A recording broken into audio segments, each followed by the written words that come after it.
Well,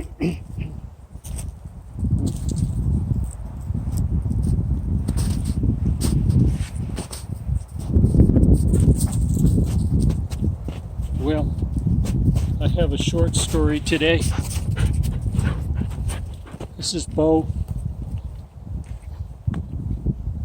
I have a story about John Muir. He was a naturalist, an adventurer. Okay, boy.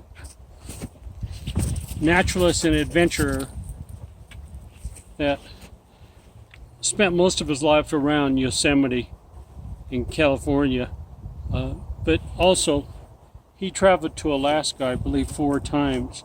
And my story comes from his second trip to Alaska, where he was exploring Glacier Bay with some native Alaskans, some Indians.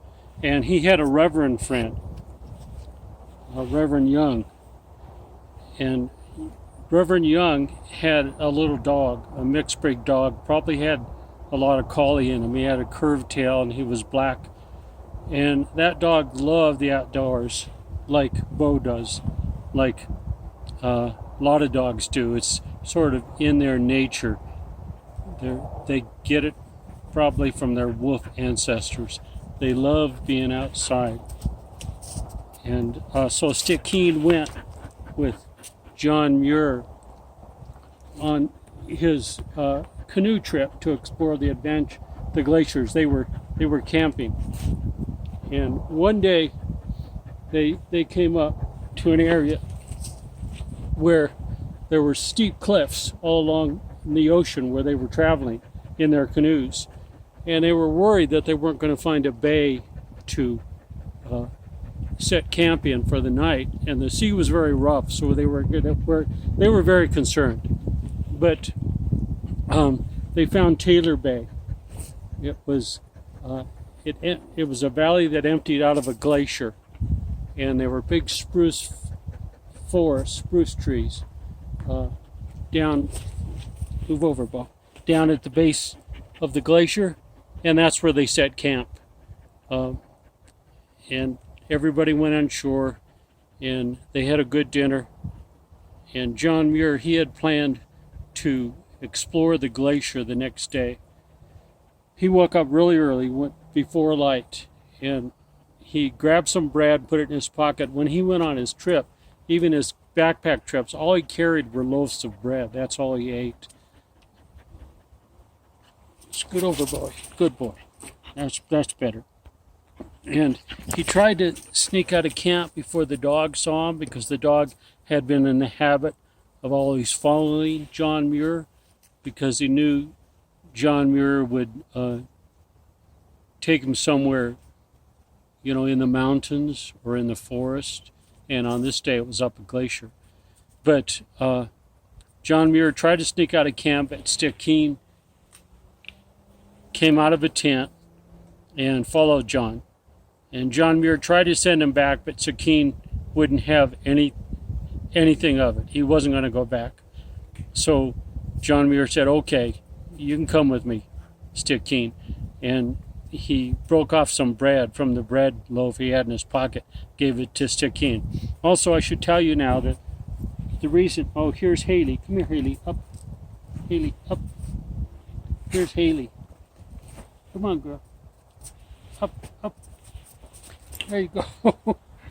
She has the pretty blue eyes. She's not much for jumping like Bo is. You're a good girl, Haley. See her pretty blue eyes? Look over here, Haley. Look over here. Oh, you're such a pretty dog. You're such a pretty dog. Okay, so Stickeen got his name from the Stickeen Indians in Alaska, that they sort of adopted the little dog. They liked him, and so Reverend Young called the dog Stickeen. Okay, so that day that John Muir and Stickeen were going out, it was stormy. It looked like it was going to snow. There was strong wind, and so early in the day, when the weather was really bad, he stayed below the glacier. But then the wind started to die down. It started to clear up, and he climbed up to the top of the glacier, he had his ice axe with him, his lightweight ice axe, and he made steps where it got too steep in the snow and the ice, and Stickeen would just come up the steps. So he had a really good day. There was times that even the sun would come out, and it looked like a good weather day, but then the sun would go behind some clouds. The glacier was 7 miles across at the top. There were times they came to crevasses. You know, when the glacier, which is a huge mountain of ice, moves down the mountain, it cracks and splits, and it creates fissures that go all the way down to the bottom of the glacier. And John Muir and Stickeen had to jump them. Hey, boy. They had to jump them. None of them were too wide, so they weren't really in any danger. And they went to the other side of the glacier. You're a good boy, Bo.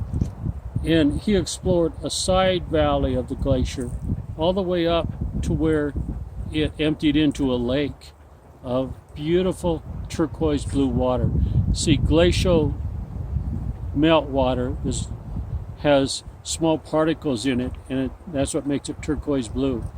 And he was thinking he would like to explore that valley all the way down to the tide water, all the way down to the ocean, but it was getting late in the day, so he decided he better head back. So they came back to the glacier and started across. When they got about halfway across of the 7 miles, the weather turned bad. It started snowing. And if John Muir made a mistake that day, it was because he didn't cross back at the same exact location that he crossed over in the morning. He was about a mile off. And when he was just after the snow started, he came to some big fissures, some big crevices, and he'd have to go back and forth to find where they ended to get across, because some of them he couldn't jump. And so this was really slowing him down, and he was getting worried. He was thinking, if he got stuck on one of these, in the middle of one of these crevices, well, if he fell in, he'd be gone. He'd be a goner. But if he got stuck, he'd have to spend the night out there in the glacier, and he'd have to stand up and keep running in place so that he wouldn't freeze to death. It would be pretty uncomfortable. But he was a mountaineer. He figured he could survive. The biggest danger was, you know, there were wolves out there. So the weather got bad when he was about halfway across. And he came to a whole bunch of crevices. I think they're called crevices, not crevasses.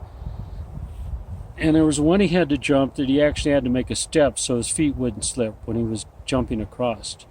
He made it easily, but the other side was about 2 feet lower than the side he jumped from. And he came to an even larger crevice, one that he couldn't jump.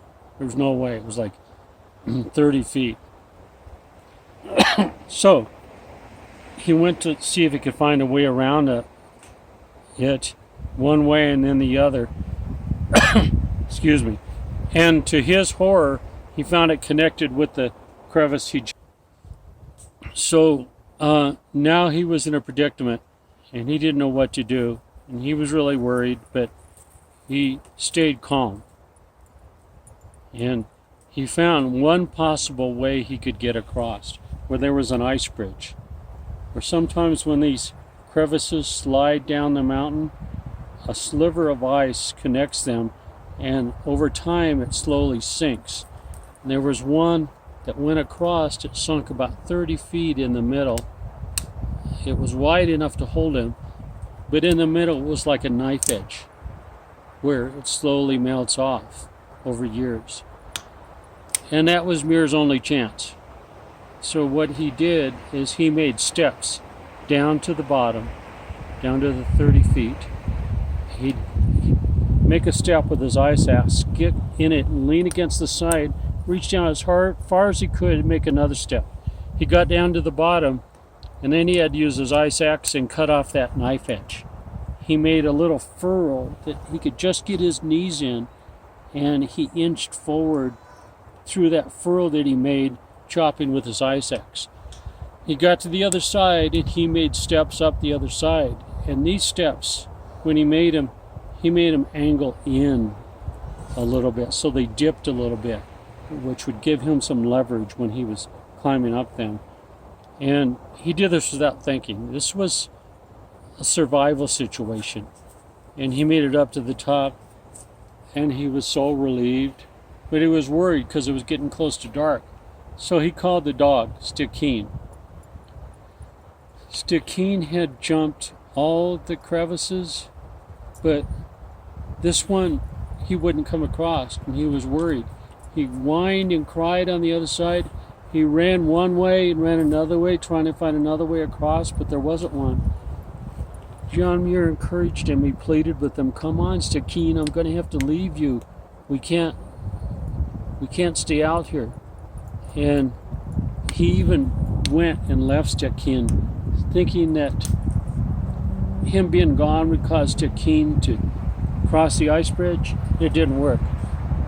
So finally, John Muir said, "Stickeen, I have to leave now, and you need to stay here. I'll be back first thing in the morning. Don't go back to the other side. The wolves will kill you." And something in the tone of John Muir's voice, Stickeen understood, and he started to cross. He put his feet in the steps and scooted down to the ice hit, to the furrow John made in the knife edge. Stickeen walked across slowly, and then he stopped when he looked at the steps up the other side, like he was studying it and calculating. And John Muir knew that if Stickeen was going to slip and fall, it would be coming up the other side, because dogs don't climb well, especially on ice like that. But you know what Stickeen did? He gave himself a running start. He ran in the furrow and he leaped into the steps and let his momentum carry him one step to the next, to the next step, to the next step, and up over the top. And John Muir yelled, screamed, "Stickeen, you did it, good dog." Stickeen was so happy.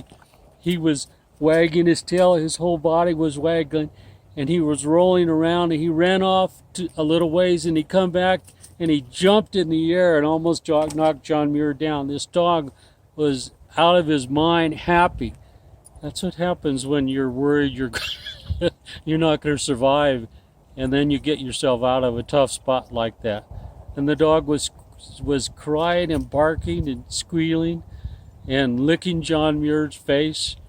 And so John Muir, he said, "Enough, Stickeen, enough. It's getting close to dark. We have to keep going." And so they did. And thank goodness they didn't come into any more wide crevices like that. They just had small ones that they were easily able to jump. And so they made it to the other side of the glacier.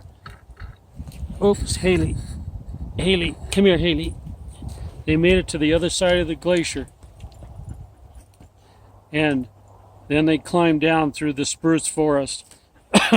It was pitch black. He didn't have a lantern with him. There were no headlamps back then. Oh, I didn't tell you, this was in the 1880s.